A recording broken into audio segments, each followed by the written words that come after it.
천국은 죽어서 가는 곳일까? 예수님이 말씀하신 천국의 진짜 의미. 예수 믿고 천국 가세요. 이 말 참 많이 들어보셨지요? 길에서 전도지를 받으면 이 말이 적혀 있고, 교회 앞 현수막에도 이 말이 걸려 있고, 설교 시간에도 이 말씀을 듣습니다. 사랑하는 사람을 먼저 보낼 때도 이 말을 합니다. 천국에서 만나. 너무 익숙해서 이 말을 한 번도 이상하다고 느껴본 적이 없었습니다. 그런데 얼마 전 성경 공부 시간에 한 권사님이 조용히 질문을 하셨습니다. 목사님, 저희가 맨날 천국 하잖아요. 그런데 천국이 정확히 어딘지는 성경에 나와 있는 거예요? 순간 자리가 조용해졌습니다. 다들 당연히 안다고 생각했던 겁니다. 그런데 막상 성경 어디에? 라고 물으니까 아무도 대답을 못한 겁니다. 저도 못했습니다. 천국에 간다는 말을 수천 번 하면서 너무 당연한 말이라 한 번도 멈춰서 생각해 본 적이 없었던 겁니다. 천국이 어딘지, 뭘 말하는 건지, 왜 간다고 하는 건지, 그 권사님의 질문이 저를 멈추게 했습니다. 그래서 성경을 처음부터 다시 펼쳤습니다. 여러분, 놀라운 것을 발견했습니다. 구약 성경 39권을 펼쳐보십시오. 창세기부터 말라기까지 우리가 말하는 천당이라는 개념이 나오지 않습니다. 지옥이라는 개념도 거의 등장하지 않습니다. 39권을 다 읽어도 없습니다. 이상하지 않습니까? 우리가 가장 많이 쓰는 말이 천국인데 구약 성경 전체에 그 개념이 없는 겁니다.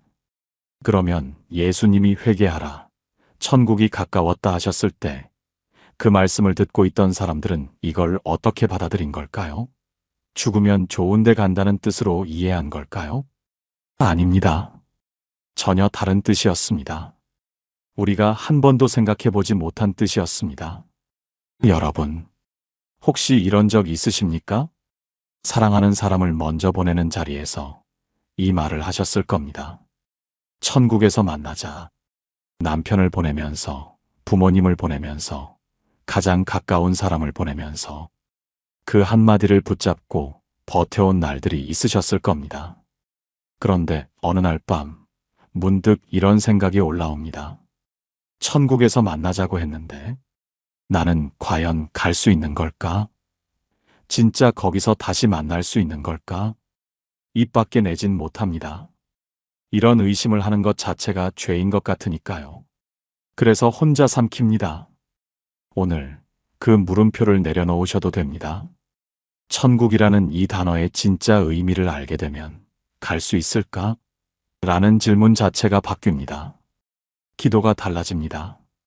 오늘 하루를 사는 방식이 달라집니다. 오늘 여러분과 함께 예수님이 말씀하신 천국의 진짜 의미를 하나씩 열어보겠습니다. 수천 번 들었지만 한 번도 제대로 들여다보지 못했던 그 말씀 속으로 함께 들어가 보겠습니다. 혹시 지금 이 순간 천국이 정말 무슨 뜻인지 나도 알고 싶다 하시는 분 계십니까? 그렇다면 댓글에 아멘으로 고백해 주세요. 여러분의 그 고백이 오늘 이 말씀을 붙드는 첫걸음이 될 것입니다. 준비되셨습니까? 이제 시작하겠습니다. 첫 번째, 구약 성경을 펼쳤습니다. 창세기부터 시작해서 말라기까지 39권을 천천히 읽어나갔습니다. 천국을 찾으려고 읽었습니다. 우리가 평생 말해온 그 천국? 착하면 천국, 나쁘면 지옥, 이 구도가 성경 어디에 나오는지 찾으려고 했습니다. 놀랍게도 없었습니다. 천당이라는 개념을 찾을 수가 없었습니다. 지옥도 마찬가지였습니다. 우리가 생각하는 그 불타는 지옥, 영원한 형벌의 장소, 구약 성경 어디에도 그런 그림이 분명하게 등장하지 않습니다. 그러면 구약에서 사람이 죽으면 어디로 간다고 했을까요? 스올이라는 곳입니다.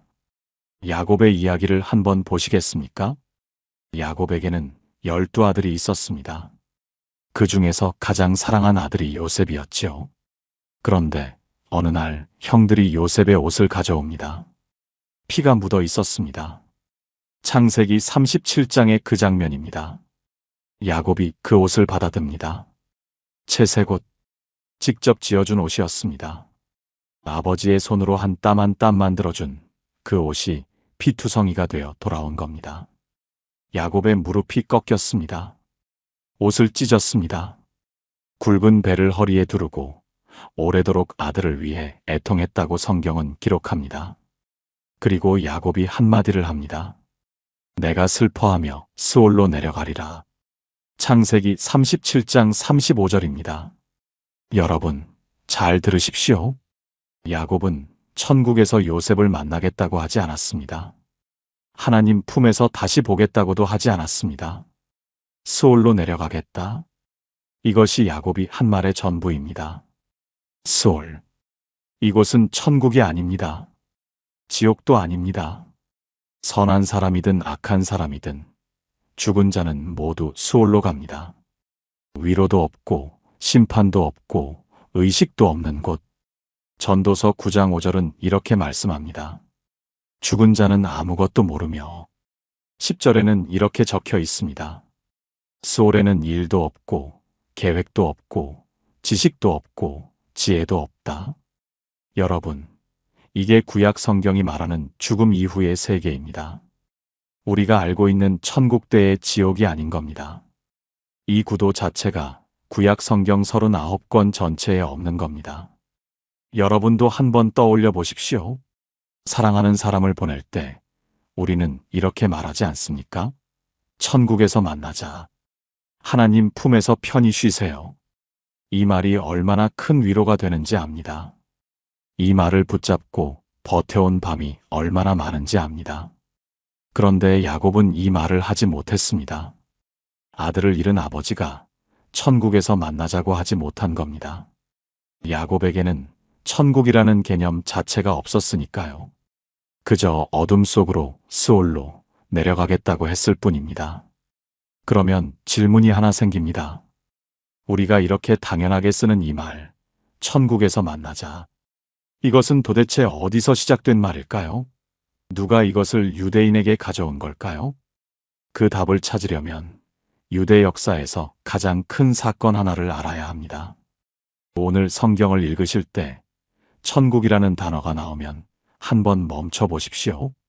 이 단어가 정확히 어떤 뜻으로 쓰인 건지 한 번만 생각해 보시는 겁니다. 그 한 번의 멈춤이 오늘 이 말씀을 여러분의 것으로 만드는 시작입니다. 함께 기도하시겠습니까?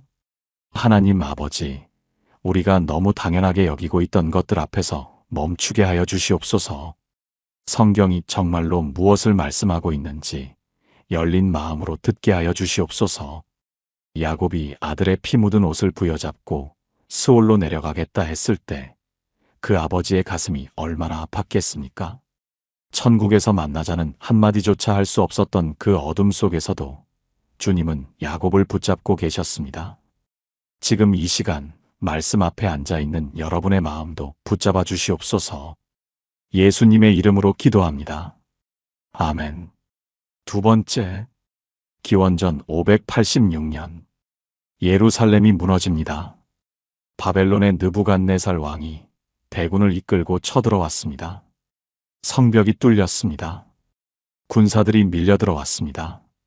그리고 솔로몬이 지은 그 성전, 하나님의 영광이 구름처럼 가득 차서 제사장들이 들어가지 못했던 그 성전, 열왕기상 8장의 그 눈부신 장면을 기억하십니까?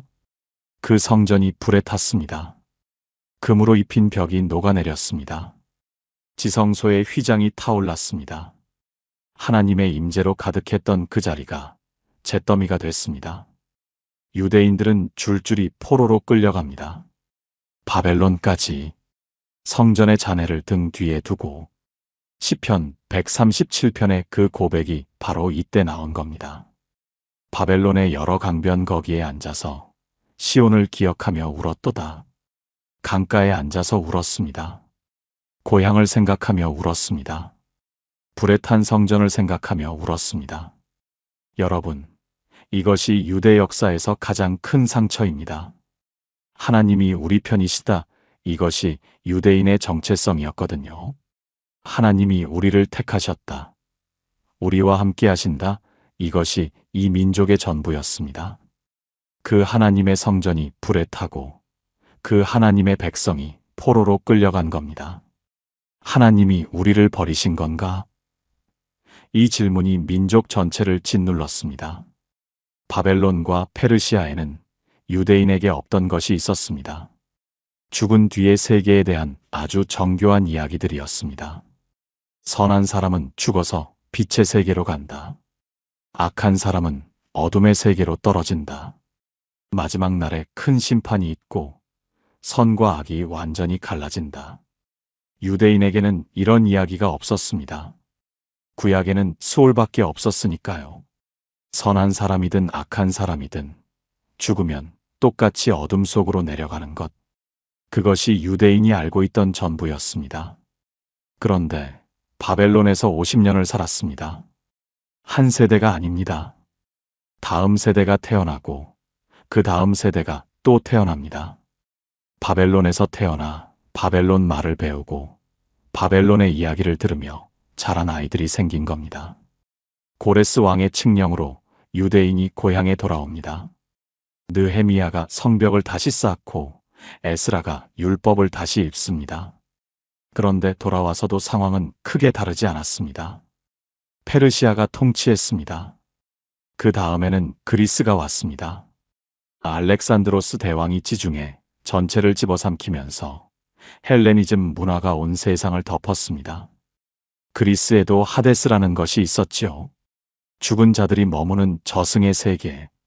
유대인은 자기 종교를 지키려고 안간힘을 썼습니다. 율법을 붙잡았고 안식일을 지켰고 할례를 고수했습니다. 저항했습니다. 그런데 문화라는 건 참 무서운 겁니다. 저항하면서도 그 안에서 살면 젖어들게 돼 있거든요. 여러분도 이런 경험 있으시지 않습니까? 세상이 이게 당연한 거야 라고 말하면 어느 순간 나도 그렇게 생각하고 있는 겁니다. 교회 밖에서 듣는 이야기가 어느새 내 신앙 안에 들어와 있는 겁니다. 원래 그런 거 아니야? 하고 생각하는데 막상 성경을 펼쳐보면 그 말이 어디에도 없는 겁니다. 바벨론에서 돌아온 유대인이 정확히 그랬습니다. 그래서 예수님이 이 세상에 오셨을 때 유대인 안에는 이미 두 가지 생각이 섞여 있었습니다. 하나는 구약의 원래 전통입니다. 죽으면 스올로 간다. 사후 세계에 대해 이야기하지 않는다. 이것을 고수한 사람들이 있었습니다. 성경에 나오는 사두개파가 바로 이 사람들입니다. 부활도 믿지 않았고 사후 세계도 인정하지 않았습니다. 다른 하나는 바벨론과 페르시아, 그리스에서 들어온 생각입니다. 죽은 뒤에 심판이 있고 의로운 사람은 부활한다. 이것을 받아들인 사람들이 바리새파였습니다. 같은 유대인인데 죽음 이후에 대한 생각이 완전히 달랐던 겁니다. 같은 성경을 읽는데 해석이 갈라진 겁니다. 여러분, 예수님은 바로 이 세상 한가운데에 오신 겁니다. 사두개파와 바리새파가 서로 다투고 있던 그 한복판에 천국이 뭐냐는 질문에 유대인 스스로도 답을 못하고 있던 그 시대에 그러면 예수님은 어느 편이셨을까요? 사두개파처럼 사후 세계는 없다고 하셨을까요? 바리새파처럼 죽으면 심판받는다고 하셨을까요? 놀랍게도 어느 쪽도 아니었습니다. 예수님은 완전히 다른 이야기를 하셨습니다. 아무도 예상하지 못한 전혀 새로운 선언을 하셨습니다. 그 선언이 무엇인지 이제 그 시대로 들어가 보겠습니다. 함께 기도하시겠습니까? 하나님 아버지, 성전이 불타고 포로로 끌려가던 그 어둠 속에서도 주님은 당신의 백성을 잊지 않으셨습니다. 바벨론의 강가에서 시온을 기억하며 울던 그 자녀들을 기억하셨습니다. 오늘 우리도 이 세상의 수많은 목소리 속에서 흔들릴 때가 있습니다. 당연하다고 여겼던 것들이 정말 성경의 말씀이었는지 돌아보게 하여 주시옵소서. 주님의 말씀만이 진리이심을 오늘 이 자리에서 다시 붙잡게 하여 주시옵소서. 예수님의 이름으로 기도합니다. 아멘. 세 번째, 기원전 500년대 바벨론에서 돌아온 유대인들이 예루살렘에 모여 있습니다. 성벽은 다시 쌓았습니다. 성전도 다시 지었습니다. 겉으로 보면 회복된 것처럼 보였습니다. 그런데 느헤미야서 9장 36절에 이런 고백이 나옵니다. 오늘날 우리는 종이 되었나이다. 돌아왔는데 종이라는 겁니다. 37절을 이어서 보면 이렇게 적혀 있습니다. 이 땅의 소산이 이방 왕들에게 돌아가고 그들이 우리의 몸과 가축을 마음대로 다스린다고. 여러분, 이게 무슨 상황인지 아시겠습니까? 고향에 돌아왔습니다. 성전도 다시 세웠습니다. 그런데 내 땅에서 농사를 지어도 그 수확을 내가 먹지 못하는 겁니다. 이방 나라 왕이 가져갑니다. 내 몸도 내 마음대로 못합니다. 이방 왕의 법대로 살아야 합니다. 이름만 귀환이지 실제로는 여전히 종이었던 겁니다. 그리고 이 상황이 바뀌지 않습니다. 바벨론 다음에 페르시아가 왔습니다. 페르시아 다음에 그리스가 왔습니다. 그리스 다음에 로마가 왔습니다. 통치자만 바뀌었을 뿐 500년 동안 단 한 번도 자기 나라의 주인이 된 적이 없는 민족? 그것이 예수님 시대의 유대인이었습니다. 여러분, 우리나라도 그런 시절이 있었죠. 일제강점기 36년. 내 나라에 살면서도 내 나라 말을 못 쓰고 내 나라 이름을 못 쓰던 그 세월. 그때 온 민족이 가장 기다렸던 것이 무엇이었습니까? 해방이었습니다. 유대인도 마찬가지였습니다. 500년을 기다렸습니다. 하나님이 직접 오셔서 우리를 해방시켜 주실 것이다. 하나님의 통치가 다시 시작될 것이다. 이것이 유대인의 가장 간절한 소망이었습니다. 이사야 52장 7절에 그 소망이 적혀 있습니다. 좋은 소식을 전하며 평화를 공포하며 복된 좋은 소식을 가져오며 구원을 공포하는 자의 산을 넘는 발이 어찌 그리 아름다운고. 여기서 좋은 소식, 이것이 바로 신약 성경에서 복음이라고 번역되는 그 단어입니다. 유대인에게 복음은 무엇이었습니까? 종교적인 메시지가 아니었습니다. 해방의 소식이었습니다. 하나님의 통치가 시작된다는 선언이었습니다. 이사야 52장 7절의 끝 부분을 보십시오. 내 하나님이 통치하신다. 이것입니다. 이방 왕이 아니라 하나님이 통치하신다. 500년 동안 남의 나라 법 아래 살아온 민족에게 이제 하나님이 직접 다스리신다는 선언. 이것이 유대인에게 복음이었고 이것이 그들이 기다린 구원이었습니다. 그러면 여기서 나라라는 말을 한번 살펴보겠습니다. 예수님이 하나님의 나라라고 하셨을 때 이 나라는 헬라어로 바실레이아라는 단어입니다. 오늘날 우리가 나라라고 하면 영토가 떠오르지요. 국경이 있고 땅이 있고 수도가 있는 그런 나라. 그런데 당시의 바실레이아는 그런 뜻이 아니었습니다. 바실레이아는 왕의 통치가 미치는 범위를 뜻하는 말이었습니다. 국경이 아니라 영향력입니다. 왕이 다스리는 힘이 닿는 곳까지가 그 왕의 나라인 거죠. 그러면 하나님의 나라를 다시 읽어보십시오. 하나님의 바실레이아, 하나님의 통치가 미치는 범위. 이것은 어딘가에 있는 장소가 아닙니다. 하나님이 다스리시는 곳이 곧 하나님의 나라인 겁니다. 제가 아는 한 권사님이 이 말씀 앞에서 멈추셨습니다. 이분은 기도 수첩에 매일 주기도문을 적으시는 분이었어요. 한 줄 한 줄 또박또박 쓰시면서 그게 이분의 새벽 기도였습니다. 어느 날 상담을 요청하셨습니다. 앉으시더니 한참을 말씀을 못하셨어요. 기도 수첩을 꺼내셔서 펼치셨습니다. 나라가 임하옵시며 이 줄에 빨간 줄이 그어져 있었습니다.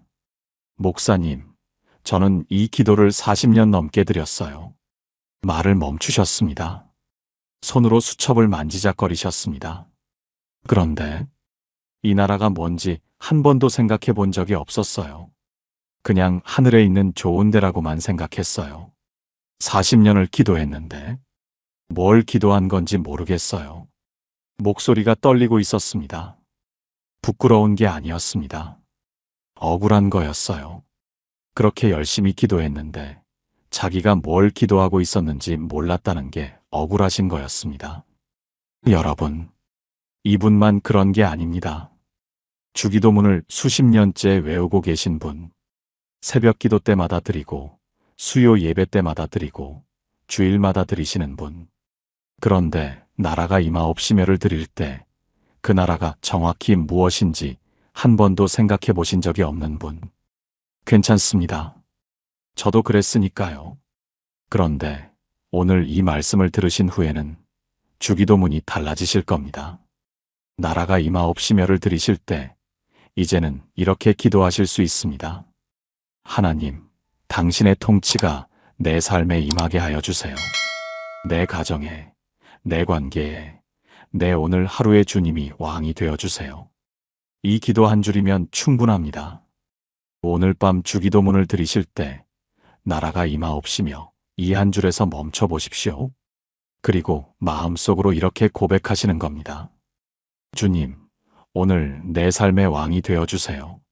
함께 기도하시겠습니까? 하나님 아버지, 500년을 종으로 살면서도 하나님의 통치를 기다렸던 그 민족의 간절함을 생각합니다. 그들이 기다린 것은 죽어서 가는 천국이 아니라 하나님이 직접 다스리시는 그날이었습니다. 오늘 우리도 나라가 임하옵시며를 기도합니다. 이 기도가 입에만 머무르지 않고 삶 속에 임하게 하여 주시옵소서. 내 가정에, 내 관계에, 내 오늘 하루의 주님의 통치가 임하게 하여 주시옵소서. 바울처럼 고백합니다. 주님만이 왕이십니다. 예수님의 이름으로 기도합니다. 아멘. 네 번째, 이제 예수님이 직접 하신 말씀 앞에 서보겠습니다. 마태복음 4장 17절. 회개하라. 천국이 가까이 왔느니라. 이 말씀 참 많이 들어보셨죠? 설교에서도 듣고 전도지에서도 보고 찬양에서도 부릅니다.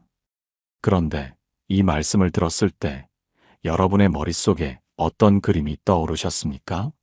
아마 이런 그림이 아닐까요? 회개해라. 안 그러면 죽어서 지옥 간다. 회개하면 천국에 갈 수 있다. 솔직히 고백하면 저도 오랫동안 이렇게 이해하고 있었습니다. 회개하라는 말씀을 들으면 자동으로 돌이키지 않으면 심판받는다가 따라왔습니다. 그런데 세 번째에서 함께 살펴본 것을 기억하십시오. 예수님 시대의 유대인은 500년간 남의 나라 종으로 살아온 사람들이었습니다. 바벨론, 페르시아, 그리스, 그리고 지금은 로마. 자기 땅에서 농사지어도 세금으로 빼앗기고 자기 법도 아닌 로마 법대로 살아야 했던 사람들. 이 사람들이 천국이 가까이 왔다는 말씀을 들었을 때 죽어서 좋은데 간다로 알아들었을까요? 아닙니다. 이 사람들에게 하나님의 나라가 가까이 왔다는 말은 완전히 다른 울림이었습니다. 하나님이 직접 다스리시는 세상이 시작된다. 로마 황제가 아니라 하나님이 왕이 되신다. 더 이상 종으로 살지 않아도 된다. 이것이 그 자리에 있던 사람들의 귀에 들린 말이었습니다. 그러니까 사람들이 예수님께 몰려든 겁니다. 이분이 우리를 해방시켜 주실 분이다. 이분이 로마를 몰아내시고 다윗의 왕국을 다시 세우실 분이다. 제자들도 마찬가지였습니다. 마태복음 20장에 이런 장면이 나옵니다. 세베대의 아들 야고보와 요한의 어머니가 예수님께 찾아옵니다. 무릎을 꿇고 부탁을 합니다. 주의 나라에서 내 두 아들을 하나는 주의 우편에, 하나는 좌편에 앉게 해주세요. 이 어머니가 상상한 것은 무엇이었겠습니까? 예수님이 왕이 되시면 내 아들이 국무총리, 내 아들이 비서실장, 이 자리를 미리 차지하겠다는 겁니다. 다른 10제자가 이 소식을 듣고 화를 냈다고 성경은 기록합니다. 왜 화를 냈겠습니까? 자기들도 그 자리를 원했기 때문입니다. 제자들도 하나님의 나라를 정치적 해방으로 이해하고 있었던 겁니다. 그래서 예수님이 나는 죽임을 당해야 한다고 말씀하셨을 때 베드로가 어떻게 했는지 아십니까? 마태복음 16장 22절. 베드로가 예수를 붙들고 항의하여 이르되 주여 그리 마옵소서. 이 일이 결코 주에게 미치지 아니하리이다. 절대 안 됩니다. 베드로가 예수님을 막아선 겁니다. 왜요? 당신이 죽으시면 해방은 어떻게 됩니까? 당신이 죽으시면 우리나라는 누가 세웁니까? 베드로의 머릿속에 있던 하나님의 나라가 무너지는 순간이었던 겁니다. 그때 예수님이 하신 말씀이 있습니다. 사탄아 내 뒤로 물러가라. 너는 하나님의 일을 생각하지 아니하고 도리어 사람의 일을 생각하는도다. 여러분, 이 말씀을 깊이 들으셔야 합니다. 사람의 일을 생각한다. 베드로가 생각한 하나님의 나라는 사람의 방식이었습니다. 로마를 군사적으로 뒤엎고 예수님이 왕좌에 앉고 제자들이 권력을 나눠 갖는 것. 이것이 베드로의 천국이었습니다. 예수님의 천국은 달랐습니다. 회개하라는 말씀. 이것은 죄를 뉘우치고 돌아서라는 뜻만이 아니었습니다. 회개하라의 헬라어 메타노이아는 생각을 완전히 바꾸라는 뜻입니다. 어떤 생각을요? 삶의 방식을 바꾸라는 겁니다. 하나님의 나라가 시작됐으니 이제 이전과 다르게 살아라. 로마 황제의 법이 아니라 하나님의 사랑의 법대로 살아라. 힘으로 지배하는 세상이 아니라 섬김으로 다스리는 세상에 들어와라. 예수님이 선언하신 천국이 가까이 왔다는 죽어서 갈 곳이 생겼다가 아니라 지금 여기서 하나님의 방식대로 사는 삶이 시작됐다는 선언이었던 겁니다. 여러분, 우리도 베드로와 같은 실수를 하고 있는 건 아닙니까? 천국이라는 말을 들을 때 우리 머릿속에 떠오르는 그림, 구름 위에 황금 궁전, 꽃밭, 아픔이 없는 곳, 그곳에 가는 것이 신앙의 최종 목표. 그런데 예수님이 말씀하신 천국은 그런 것이 아니었습니다. 지금 이 자리에서, 지금 이 관계에서, 지금 이 하루에서 하나님의 통치를 받아들이고 하나님의 방식대로 사는 것.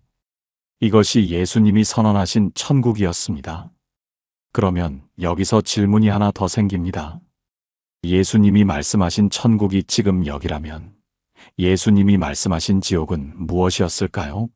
우리가 알고 있는 그 불타는 지옥, 그게 진짜 예수님이 말씀하신 지옥일까요? 예수님이 직접 들려주신 이야기 하나를 함께 보겠습니다. 함께 기도하시겠습니까? 하나님 아버지, 회개하라, 천국이 가까이 왔다는 예수님의 이 선언 앞에 서게 하시니 감사합니다. 베드로처럼 사람의 생각으로 하나님의 일을 판단했던 적이 있었습니다. 내가 그려온 천국이 예수님이 말씀하신 천국과 같은 것인지 오늘 돌아보게 하여 주시옵소서. 지금 이 자리에서, 오늘 이 하루에서 주님의 통치를 받아들이는 삶을 살게 하여 주시옵소서. 베드로도 결국 주님의 뜻을 깨달았습니다. 우리에게도 그 깨달음을 허락하여 주시옵소서. 예수님의 이름으로 기도합니다. 아멘. 5번째, 누가복음 16장에 예수님이 직접 들려주신 이야기가 하나 있습니다. 어떤 부자가 있었습니다. 매일 좋은 옷을 입었습니다. 매일 잔치를 벌였습니다. 친구들이 몰려왔고 음식이 넘쳤고 웃음소리가 끊이지 않았습니다. 그런데 그 부자의 집 대문 앞에 한 사람이 누워 있었습니다. 이름이 나사로였습니다. 온몸에 헌대가 나 있었습니다. 너무 아파서 움직이지도 못했습니다. 부자의 상에서 떨어지는 부스럭이라도 먹고 싶어 했지만 아무도 주지 않았습니다. 지나가던 개들이 와서 나사로의 헌대를 하찼다고 성경은 기록합니다. 여러분, 여기서 한 가지를 놓치지 마십시오. 예수님은 부자의 이름을 말씀하지 않으셨습니다. 그냥 어떤 부자입니다. 익명입니다. 그런데 대문 앞에 누워있는 거지에게는 이름을 불러주셨습니다. 나사로. 이것이 예수님이십니다. 세상이 이름을 불러주지 않는 사람에게 예수님이 이름을 불러주신 겁니다. 세상이 눈길조차 주지 않는 사람을 예수님이 기억하신 겁니다. 이야기가 이어집니다. 둘 다 죽었습니다. 나사로는 아브라함의 품에 안겼고 부자는 고통의 자리에 놓였습니다. 부자가 고개를 듭니다. 멀리 아브라함의 품에 안긴 나사로가 보입니다. 목이 탑니다. 그래서 부자가 소리칩니다. 아브라함이여, 나를 불쌍히 여기사 나사로를 보내어 그 손가락 끝에 물을 찍어 내 혀를 서늘하게 하소서. 손가락 끝에 물 한 방울. 그것조차 간절한 겁니다. 그런데 아브라함이 대답합니다. 너와 우리 사이에 큰 구렁이 놓여 있어. 여기서 너에게 건너갈 수도 없고 거기서 우리에게 건너올 수도 없다. 건너갈 수 없는 큰 구렁. 여러분, 많은 분들이 이 이야기를 읽고 이렇게 이해하셨을 겁니다. 착하게 살면 아브라함의 품에 가고 나쁘게 살면 불 속에 간다. 이것이 천국과 지옥이다. 그런데 한번 다시 읽어보십시오. 부자가 살아있을 때 나사로는 어디에 있었습니까? 바로 대문 앞에 있었습니다. 매일 지나쳤습니다. 매일 보았습니다. 알고 있었습니다. 그런데 한 번도 손을 내밀지 않았습니다. 부스러기 하나를 건네지 않았습니다. 자기 집 앞에서 신음하는 사람을 두고 안에서 잔치를 벌인 겁니다. 죽은 후에 무엇이 달라졌습니까? 아무것도 달라지지 않았습니다. 살아있을 때 건너가지 않았던 그 거리가 죽은 후에는 건너갈 수 없는 구렁이 된 겁니다. 예수님이 이 이야기를 통해 보여주신 지옥은 불타는 용광로가 아니었습니다. 고통받는 사람이 바로 내 앞에 있는데 눈을 감는 것, 도움을 줄 수 있는데 외면하는 것, 내 잔치, 내 안락, 내 세계 안에만 갇혀서 사는 것, 사람과 사람 사이에 건너갈 수 없는 구렁이 생기는 것. 이것이 예수님이 보여주신 지옥의 모습이었습니다. 여러분, 혹시 이런 경험 있으십니까? 교회에서 나란히 앉아 예배를 드리는데 옆에 앉은 분이 힘든 줄 몰랐던 적, 같은 기도 모임에서 기도하는데 그분의 마음이 무너져 있는 줄 몰랐던 적, 나중에야 알고 내가 왜 몰랐을까 하고 후회하신 적, 가까이 있었는데 건너가지 않은 겁니다. 한 집사님이 저에게 이런 이야기를 하신 적이 있습니다. 이분에게 오랫동안 연락을 끊은 친한 친구가 한 분 있었어요. 같은 교회를 다녔고, 같은 구역 모임에서 만났고, 자녀들 나이도 비슷해서 늘 함께 다녔던 사이였습니다. 그런데 어떤 일이 있었습니다. 서로 말이 엇갈리고, 오해가 쌓이고, 마음에 벽이 생겼습니다. 자세한 건 말씀하지 않으셨어요. 다만 이렇게만 말씀하셨습니다. 그때 제가 먼저 전화 한 통만 했으면 됐어요. 그 한 통을 하지 않았습니다. 일주일이 지나고 한 달이 지나고 1년이 넘어갔습니다. 교회에서 마주쳐도 눈을 피했습니다. 나중에 해야지 하면서 계속 미뤘습니다. 그러다 그 친구가 병을 얻었다는 소식을 들었습니다. 병문안을 가려고 했지만 이미 너무 오래 지났습니다. 이제 와서 무슨 낯으로 이 말이 발을 묶었습니다. 그 친구가 먼저 가셨습니다. 집사님이 장례식장에서 관 앞에 서셨습니다. 아무 말도 할 수 없었습니다. 그냥 서 있었습니다. 목사님, 저는 그날 알았어요. 지옥이 뭔지. 한참을 말을 잇지 못하셨습니다. 건너갈 수 있었는데 건너가지 않은 거예요. 전화 한 통이면 됐는데 그게 지금은 건너갈 수 없는 강이 돼버린 거예요. 여러분, 부자와 나사로 사이에 있던 그 건너갈 수 없는 큰 구렁. 그것은 먼 옛날 이야기가 아닙니다. 지금 우리 사이에도 만들어지고 있는 겁니다. 전화 한 통이면 건널 수 있는 거리가 시간이 지나면 건너갈 수 없는 구렁이 됩니다. 어쩌면 부자의 잘못은 악한 것을 한 것이 아니라 해야 할 것을 하지 않은 것이었습니다. 나사로가 보였는데 보지 않은 것, 들렸는데 듣지 않은 것, 할 수 있었는데 하지 않은 것.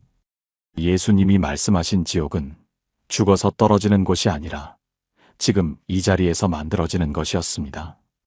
관계가 끊어지고 사랑이 멈추고 외면이 쌓이는 그 자리가 지옥인 겁니다. 그렇다면 천국도 마찬가지 아니겠습니까? 천국도 죽어서 가는 곳이 아니라 지금 이 자리에서 시작되는 것. 내 앞에 아픈 사람에게 손을 내미는 것.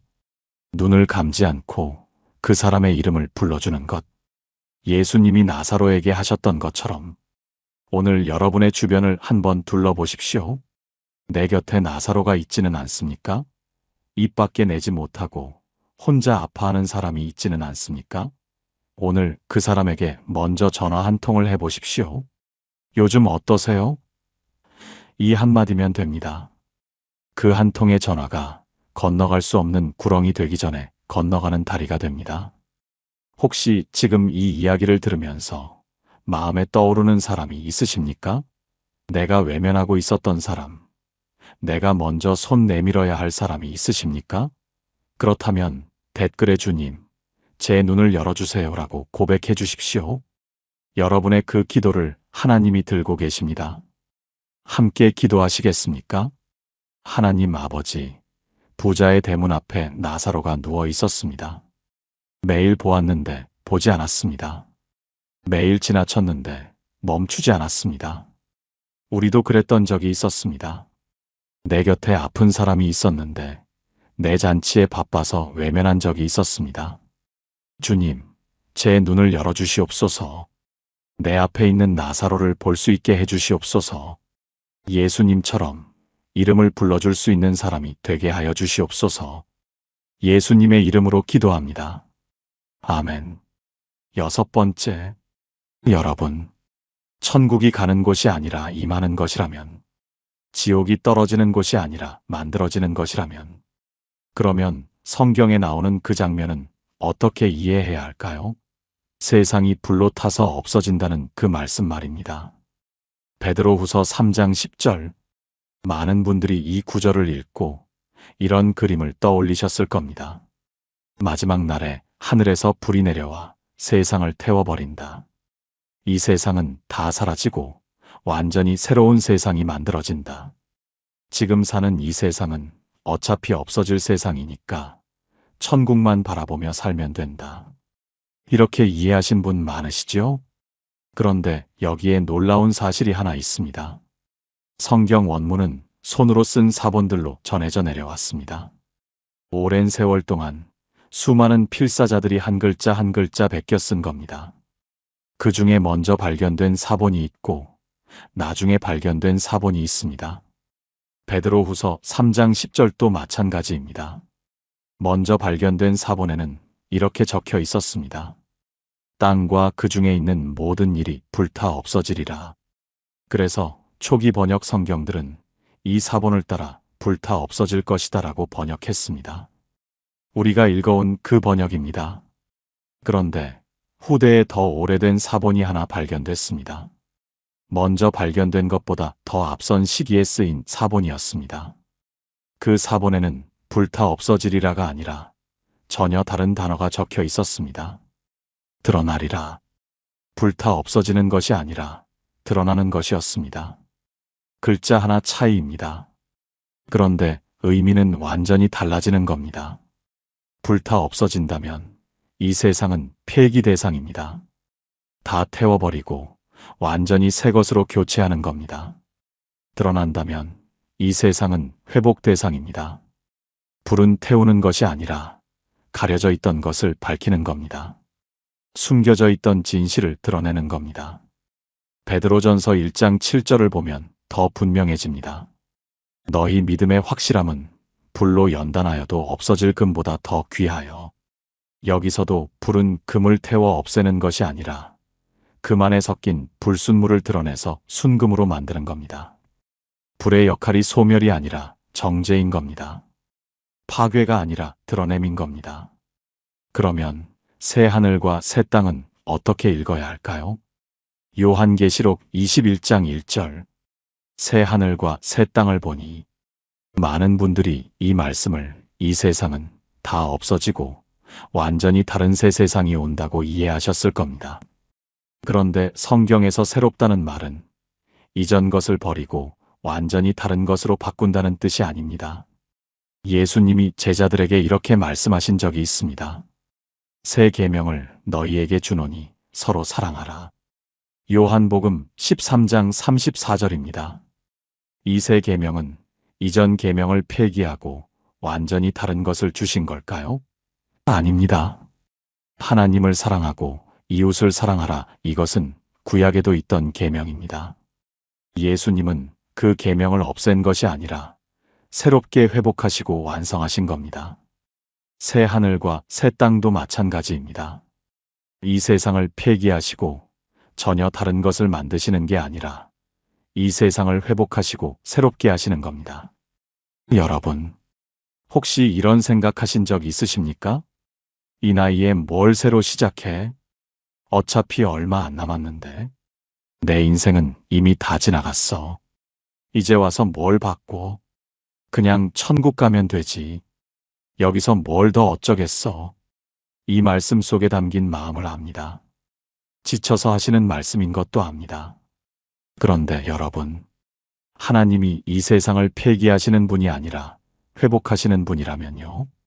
여러분의 삶도 폐기 대상이 아니라 회복 대상이라는 뜻입니다. 여러분이 걸어온 그 세월, 새벽 기도 드리러 어둠 속을 걸었던 그 발걸음, 자녀들 뒷바라지 하느라 잠 못 이루던 그 밤들, 남편 간병하면서 혼자 삼킨 그 눈물들, 아무도 알아주지 않는다고 느꼈던 그 외로운 시간들, 다 태워져 사라지는 것이 아닙니다. 하나님이 기억하고 계십니다. 그 발걸음 하나하나를 기억하고 계십니다. 그 눈물 한 방울 한 방울을 기억하고 계십니다. 마지막 날, 불이 내려올 때, 그 불은 여러분의 삶을 태우는 것이 아니라 여러분의 삶을 밝히 드러내는 겁니다. 이 사람이 이렇게 살았다 하나님 앞에서 환하게 비추어지는 겁니다. 여러분의 삶은 어차피 없어질 것이 아닙니다. 하나님이 회복하시고 기억하시고 드러내실 것입니다. 오늘 이 말씀을 마음에 품으십시오. 새롭게 하소서. 이 기도는 내 삶을 버려주세요가 아닙니다. 내 삶을 회복해 주세요입니다. 지금 이 자리에서 주님의 빛으로 드러나게 해주세요입니다. 함께 기도하시겠습니까? 하나님 아버지, 이 세상을 버리시는 분이 아니시고 회복하시는 분이심을 고백합니다. 불로 태워 없애시는 것이 아니라 불로 드러내시는 분이심을 고백합니다. 우리의 삶도, 우리의 눈물도, 우리의 기도도 사라지는 것이 아니라 주님 앞에 드러나는 것임을 믿습니다. 새롭게 하소서. 이 기도를 드립니다. 내 삶을 버리지 마시고 회복해 주시옵소서. 지금 이 자리에서 주님의 빛으로 드러나게 하여 주시옵소서. 예수님의 이름으로 기도합니다. 아멘. 7번째, 여러분, 지금까지 함께 여정을 걸어오셨습니다. 구약에 천당이 없다는 사실에서 시작했습니다. 바벨론에서 사후세계 개념이 들어왔다는 것을 알게 됐습니다. 하나님의 나라가 장소가 아니라 통치였다는 것을 발견했습니다. 천국이 가까웠다는 예수님의 선언이 무엇을 뜻하는지 들었습니다. 부자와 나사로를 통해 지옥이 지금 여기서 만들어진다는 것을 보았습니다. 불타 없어진다가 아니라 드러난다는 사본의 증거를 확인했습니다. 그러면 이제 마지막 질문 하나만 남았습니다. 도입부에서 여러분과 함께 나눈 그 질문입니다. 천국에서 만나자고 했는데 나는 과연 갈 수 있는 걸까? 사랑하는 사람을 먼저 보내고 밤마다 이 질문을 안고 사신 분들, 입 밖에 내지 못하고 이런 의심을 하는 것 자체가 죄인 것 같아서 혼자 삼켜온 분들, 오늘 이 질문을 바꿔드리고 싶습니다. 바울이 로마서 8장 38절에서 39절에 이런 선언을 합니다.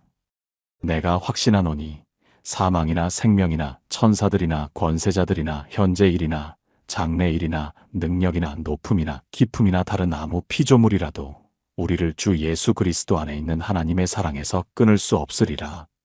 여러분, 바울이 나열한 것을 천천히 들어보십시오. 사망도 끊을 수 없다고 했습니다. 생명, 살아있는 동안에 어떤 일도 끊을 수 없다고 했습니다. 천사들이나 권세자들, 하늘의 어떤 존재도 끊을 수 없다고 했습니다. 현재 일이나 장래일, 지금 겪고 있는 고통도 앞으로 닥칠 일도 끊을 수 없다고 했습니다. 높음이나 깊음, 하늘 끝까지 올라가도 땅 밑바닥까지 내려가도 끊을 수 없다고 했습니다. 다른 아무 피조물이라도 바울이 혹시 빠뜨린 게 있을까봐 마지막에 한 줄을 더 붙인 겁니다. 그 밖에 뭐가 있든 아무것도 끊을 수 없다. 여러분, 사망이 끊을 수 없다는 겁니다. 우리가 가장 두려워하는 것이 무엇입니까? 죽음이지요. 죽으면 끝이라고 생각하니까 두려운 겁니다. 사랑하는 사람과 영원히 헤어진다고 생각하니까 무서운 겁니다. 그런데 바울은 단호하게 말합니다. 사망도 끊을 수 없다. 예수님도 같은 말씀을 하셨습니다. 마태복음 22장 32절. 하나님은 죽은 자의 하나님이 아니시오 살아있는 자의 하나님이시니라. 아브라함도 이삭도 야곱도 죽었습니다. 그런데 예수님은 이분들을 살아있는 자로 말씀하신 겁니다. 하나님 안에서는 죽음이 끝이 아니라는 겁니다. 하나님의 사랑 안에서는 어떤 형태로든 살아있다는 겁니다. 그러면 천국에서 만나자는 어떻게 되는 겁니까? 데살로니가전서 4장 16절에서 17절을 보시겠습니다. 주께서 호령과 천사장의 소리와 하나님의 나팔 소리로 친히 하늘로부터 강림하시리니 그리스도 안에서 죽은 자들이 먼저 일어나고 그 후에 우리 살아남은 자들도 그들과 함께 구름 속으로 끌어올려 공중에서 주를 영접하리니. 많은 분들이 이 구절을 읽고 이렇게 생각하셨을 겁니다. 우리가 하늘로 올라가서 예수님을 만나는 것이다. 끌어올려진다고 했으니까 우리가 올라가는 것이다. 그런데 여기서 영접이라는 단어를 한번 보십시오. 당시 로마 세계에서 이 단어가 쓰이는 장면이 있었습니다. 왕이 전쟁을 마치고 돌아올 때 백성들이 성문 밖으로 나가서 왕을 맞이합니다. 환호하며 꽃을 뿌리며 왕과 함께 다시 성 안으로 들어옵니다. 이것이 영접입니다. 백성들이 성 밖으로 나간 것은 거기서 살려고 나간 것이 아닙니다. 왕을 맞이해서 함께 돌아오려고 나간 겁니다. 여러분, 우리가 끌어올려진다는 것은 하늘로 올라가서 거기서 사는 것이 아닙니다. 예수님이 이 땅에 오실 때 우리가 마중 나가는 겁니다. 그리고 예수님과 함께 다시 이 땅으로 들어오는 겁니다. 하나님은 우리를 데려가시는 분이 아니라 우리에게 오시는 분이었습니다. 처음부터 그러셨습니다. 에덴에서 아담과 함께 거니셨습니다. 모세의 장막에 구름으로 임하셨습니다. 솔로몬의 성전에 영광으로 가득 채우셨습니다. 그리고 예수님으로 직접 이 땅에 오셨습니다. 하나님은 한 번도 올라오라고 하신 적이 없습니다. 항상 내가 간다고 하셨습니다. 항상 내려오셨습니다. 항상 우리에게 오셨습니다. 여러분, 도입부에서 함께 나눈 그 이야기를 기억하십니까?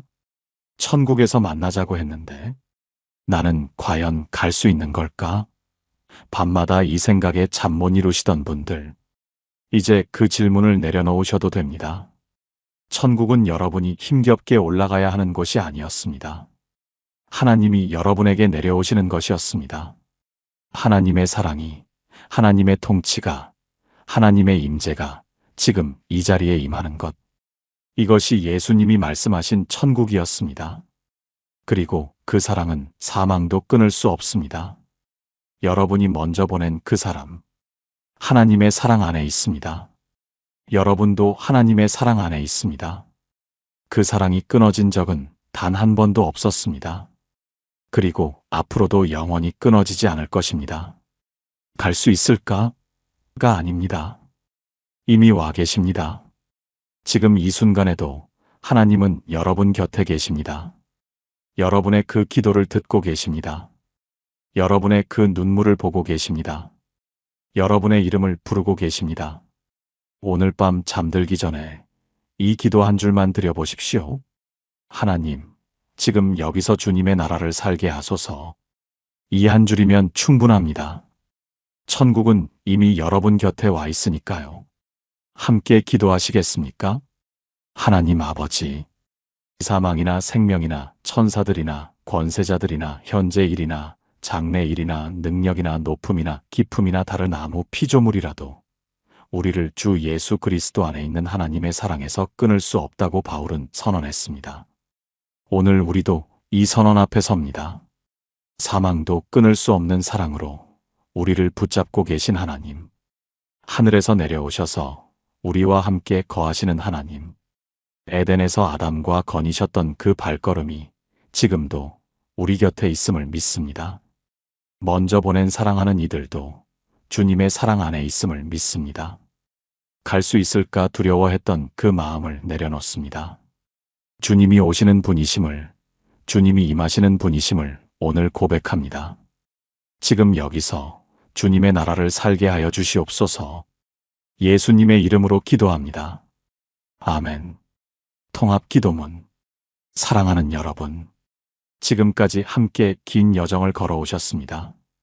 이 말씀을 마음에 품고 함께 기도드리겠습니다. 하나님 아버지, 오늘 우리가 천국이라는 이 단어 앞에서 멈추었습니다. 수천 번 들었지만 한 번도 제대로 들여다보지 못했던 이 말씀 앞에 섰습니다. 구약의 야곱이 아들을 잃고 스올로 내려가겠다 했을 때 천국에서 만나자는 한마디조차 할 수 없었던 그 어둠을 보았습니다. 바벨론의 강가에서 시온을 기억하며 울던 당신의 백성을 보았습니다. 500년을 종으로 살면서도 하나님의 통치를 기다렸던 그 간절함을 보았습니다. 그리고 예수님이 오셨습니다. 천국이 가까이 왔다 하셨습니다. 그 말씀은 죽어서 좋은 데 간다가 아니라 하나님의 통치가 지금 이 땅에 시작됐다는 선언이었습니다. 부자의 대문 앞에 나사로가 누워 있었습니다. 매일 보았는데 건너가지 않았습니다. 그 건너가지 않은 거리가 건너갈 수 없는 구렁이 됐습니다. 주님, 우리에게도 그런 나사로가 있었습니다. 용서합니다. 그리고 오늘부터 건너가겠습니다. 이 세상을 불로 태워 없애시는 것이 아니라 드러내시는 하나님, 우리의 삶을 폐기하시는 것이 아니라 회복하시는 하나님, 새벽 기도 드리러 걸었던 그 발걸음을 기억하시는 하나님, 혼자 삼킨 그 눈물을 한 방울도 잊지 않으시는 하나님, 사망이나 생명이나 천사들이나 권세자들이나 현재 일이나 장래 일이나 능력이나 높음이나 기품이나 다른 아무 피조물이라도 우리를 주 예수 그리스도 안에 있는 하나님의 사랑에서 끊을 수 없다고 바울은 선언했습니다. 오늘 우리도 이 선언 앞에 섭니다. 갈 수 있을까 두려워했던 그 마음을 내려놓습니다. 주님이 오시는 분이십니다. 주님이 임하시는 분이십니다. 에덴에서 아담과 거니셨던 그 하나님이 지금도 우리 곁에 계십니다. 먼저 보낸 사랑하는 사람들도 주님의 사랑 안에 있음을 믿습니다. 우리도 주님의 사랑 안에 있음을 믿습니다. 그 사랑은 사망도 끊을 수 없습니다. 주님, 오늘부터 천국에 가게 해주세요가 아니라 천국이 내 삶에 임하게 해주세요라고 기도하겠습니다. 내 가정에 주님의 통치가 임하게 하여 주시옵소서. 내 관계에 주님의 사랑이 임하게 하여 주시옵소서. 내 오늘 하루에 주님의 나라가 임하게 하여 주시옵소서. 나라가 임하옵시며 뜻이 하늘에서 이루어진 것 같이 땅에서도 이루어지이다. 예수님의 이름으로 기도합니다. 아멘. 마무리. 여러분, 오늘 함께 걸어온 여정을 돌아보겠습니다. 구약 성경 39권에 천당이라는 개념이 없었습니다. 야곱은 아들을 잃고 스올로 내려가겠다고 했습니다. 천국에서 만나자는 말조차 할 수 없었습니다. 바벨론에 끌려가서 50년을 살면서 다른 문화의 사후세계 이야기가 유대인 안에 들어왔습니다. 저항했지만 젖어들었습니다. 예수님 시대로 가봤더니 500년간 종으로 살아온 민족이 하나님의 나라를 기다리고 있었습니다. 그 나라는 장소가 아니라 통치였습니다. 바실레이야, 하나님의 다스리심이 미치는 범위. 회개하라, 천국이 가까이 왔다. 이 말씀은 죽어서 천당 간다가 아니라 하나님의 통치가 지금 시작됐으니 새 질서대로 살아라는 선언이었습니다. 부자와 나사로의 이야기에서 지옥은 죽어서 떨어지는 곳이 아니라 지금 이 자리에서 관계가 끊어지는 것이었습니다. 불타 없어질 것이다가 아니라 드러날 것이다였습니다. 하나님은 폐기하시는 분이 아니라 회복하시는 분이셨습니다. 그리고 바울이 선언했습니다. 사망도 끊을 수 없다고. 하나님의 사랑에서 우리를 떼어놓을 수 있는 것은 아무것도 없다고. 여러분, 도입부에서 함께 나눈 그 이야기를 기억하십니까? 예수 믿고 천국 가세요. 이 말을 한 번도 이상하다고 느껴본 적이 없었습니다. 천국에서 만나자. 사랑하는 사람을 보내며 이 말을 붙잡고 버텨왔습니다. 그런데 어느 날 밤 문득 올라오는 생각. 나는 과연 갈 수 있는 걸까? 오늘 이 질문의 답이 바뀌셨기를 바랍니다. 천국은 여러분이 애써서 올라가야 하는 곳이 아니었습니다. 하나님이 여러분에게 내려오시는 것이었습니다. 에덴에서 아담과 건이셨던 하나님, 모세의 장막에 구름으로 임하셨던 하나님, 솔로몬의 성전에 영광으로 가득 채우셨던 하나님, 예수님으로 직접 이 땅에 오신 하나님, 한 번도 올라오라고 하신 적이 없습니다. 항상 내가 간다고 하셨습니다. 그리고 지금도 오고 계십니다. 여러분 곁에, 여러분의 기도 속에, 여러분의 눈물 곁에 갈 수 있을까?가 아닙니다. 이미 와 계십니다. 여러분은 천국을 찾아 떠날 필요가 없습니다. 천국이 여러분을 찾아왔으니까요. 오늘 이 말씀이 마음에 닿으신 분, 나도 오늘부터 달라지고 싶다 하시는 분, 가장 마음에 닿은 포인트가 무엇이었는지 댓글에 한 줄로 남겨주세요. 주님, 제 삶에 나라가 임하게 하소서. 주님, 제 눈을 열어주세요. 주님, 이미 와 계신 줄 믿습니다. 여러분의 그 한 줄이 오늘 이 말씀을 삶으로 가져가는 첫걸음이 될 것입니다. 사랑하는 여러분, 하나님의 나라는 여러분이 가는 곳이 아닙니다. 하나님이 여러분에게 오시는 것입니다. 그리고 그 사랑은 사망도 끊을 수 없습니다. 하나님의 은혜와 평강이 여러분의 가정에, 여러분의 건강에, 여러분의 모든 관계 위에 넘치기를 축원합니다. 오늘도 주님의 나라 안에서, 주님의 사랑 안에서 평안한 하루 되시기를 기도합니다. 감사합니다. 감사합니다. 감사합니다. 감사합니다. 감사합니다.